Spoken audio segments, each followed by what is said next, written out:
chose to leave because I'm lazy and bored. It was boring. What people don't understand is that the rules are really hard to follow, and I didn't feel like doing that anymore. People have asked me if I left because of corruption or because of church history.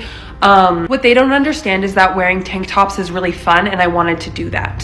When lifelong friends and family members tell me that I'm going to hell, it's exciting because it's like attention, you know what I mean? Being the black sheep of the family is, there's a real sense of possibility of waking up every day and feeling like you don't know which relative is going to send you a DM saying that you're going to hell and that so are your children. When people ask, don't you want your kids being raised in the truth? I'm like, no. What's way more important to me as a mother is that my kids are not weirdo losers. Sometimes people ask, well, why don't you just leave the church and stop talking about it? Why do you have to keep bringing it up? And for me, it's just the fact that I truly have nothing going on in my life at all. Yeah, Joseph Smith having a 14-year-old wife, that was, I'm sure he had his reasons, but it was for me the coffee thing.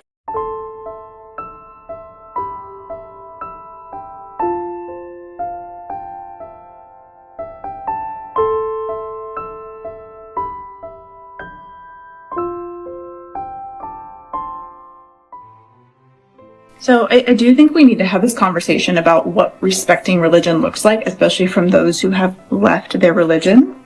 So I was never Mormon, but I was an evangelical Christian, and I left the religion about 6-7 years ago.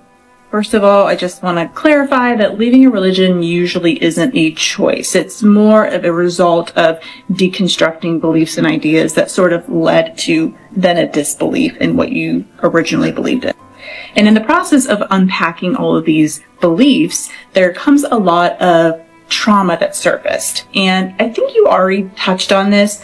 We use this platform to gain community, to share perspective, and to be supportive of one another. And yes, sometimes that support comes in ways that maybe you're not going to like mocking, making fun of. A lot of times people use humor to heal with their trauma.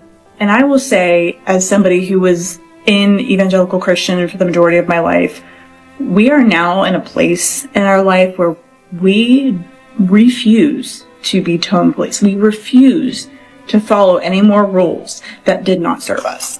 This doesn't mean that I condone people going out of their way to go on your page to comment mean, hurtful things about what you believe in. I think that is disrespectful. But if it's somebody on their own page and it just happens to show up on your For You page and you feel a certain way about it, I recommend blocking them, unfollowing them, refresh your For You page. I understand that people who are still in their religion are not fully going to understand what we're experiencing, but for most of us, we get that this is so meaningful for you. We used to be you, and we can't expect you to understand what we're going through, but we can just hope that you can give us that space where we can self-express and heal as we should. And I will tell you that there are several times that there have been pastors and preachers on my For You page that have triggered me, and I just scroll past them. Or you can even say you're not interested. And I do my best to weed out those things that make me relive my trauma.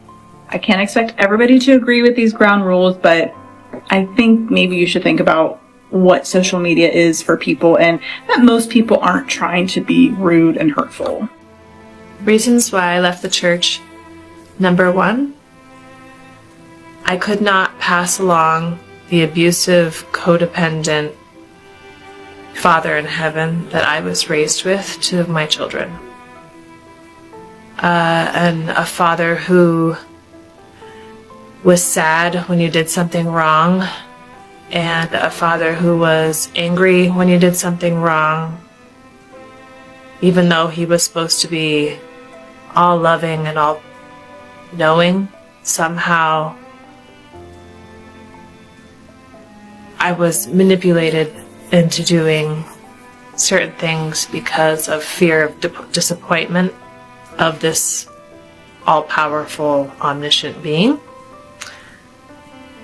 And I don't parent like that, and so it didn't make sense anymore to me, and I couldn't pass it on to my kids.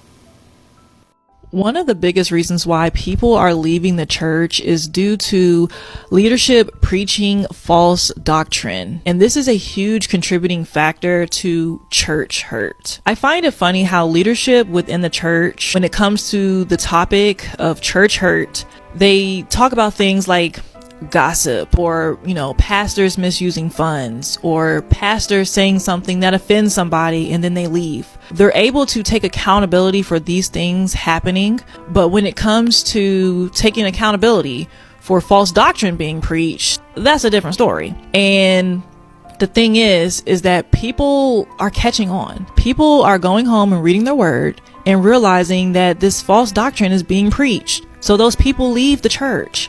And instead of leadership taking accountability, they shun those people who left the church and they make them look like the bad guy, if you will. And the thing about preaching false doctrine is that there's no power in it. This is why the church has lost a lot of its power, which is another reason why people are leaving. I feel like leadership should really listen to what the people are saying instead of dissing and dismissing everybody as if the only way they're able to have a revelation is through the pastor. Leadership should listen to the people and maybe they'll realize why people are leaving the church. Okay, one of the main reasons why I left the church and I started my own deconstruction journey was because I honestly hated the idea of offerings. And it wasn't really the money that bothered me, even though 10% is a very large portion of your paycheck. It bugged me because it felt like exploitation. Felt like us, the congregation, had to subject ourselves to doing spiritually and emotionally unfulfilling work in order to supplement the salaries of people within the ministry who got to do spiritually and emotionally fulfilling work. And living in late-stage capitalism, it's almost impossible for you to not feel dehumanized. Your value, your worth as a human being being minimized to how much productivity you had or how much money you could make. And it didn't feel fair for me that I had to go out into the world and do this dehumanizing work, sacrifice my emotional and physical satisfaction for people who got to do emotionally and spiritually fulfilling work. Like, I had to sully myself in order for people within the ministry, like my pastors, to do pure and holy work. It would feel so awful. Anytime I would be super stressed out or super burnt out for work. I'd go to church wanting and seeking a place free of exploitation, just a place where I could feel, less burdened. I would have to constantly listen to sermons or have personal conversations with our pastors about how they wish they were going out there and making money and how much better our lives were because we got to make money, we got to go on vacations and, spend money on clothes or food or whatever, while the pastors have to live like peasants and constantly do backbreaking work for the kingdom. I felt like a mule. I felt dehumanized at work, and then I felt dehumanized at church. And then it hit me. It hit me really hard. The realization that church and modern day Christianity don't care about oppression. So much of modern day Christianity is posturing and structuring itself and functioning just like late stage capitalism rather than seeking to abolish it. Working with the oppressor rather than taking it down. How depressing is that?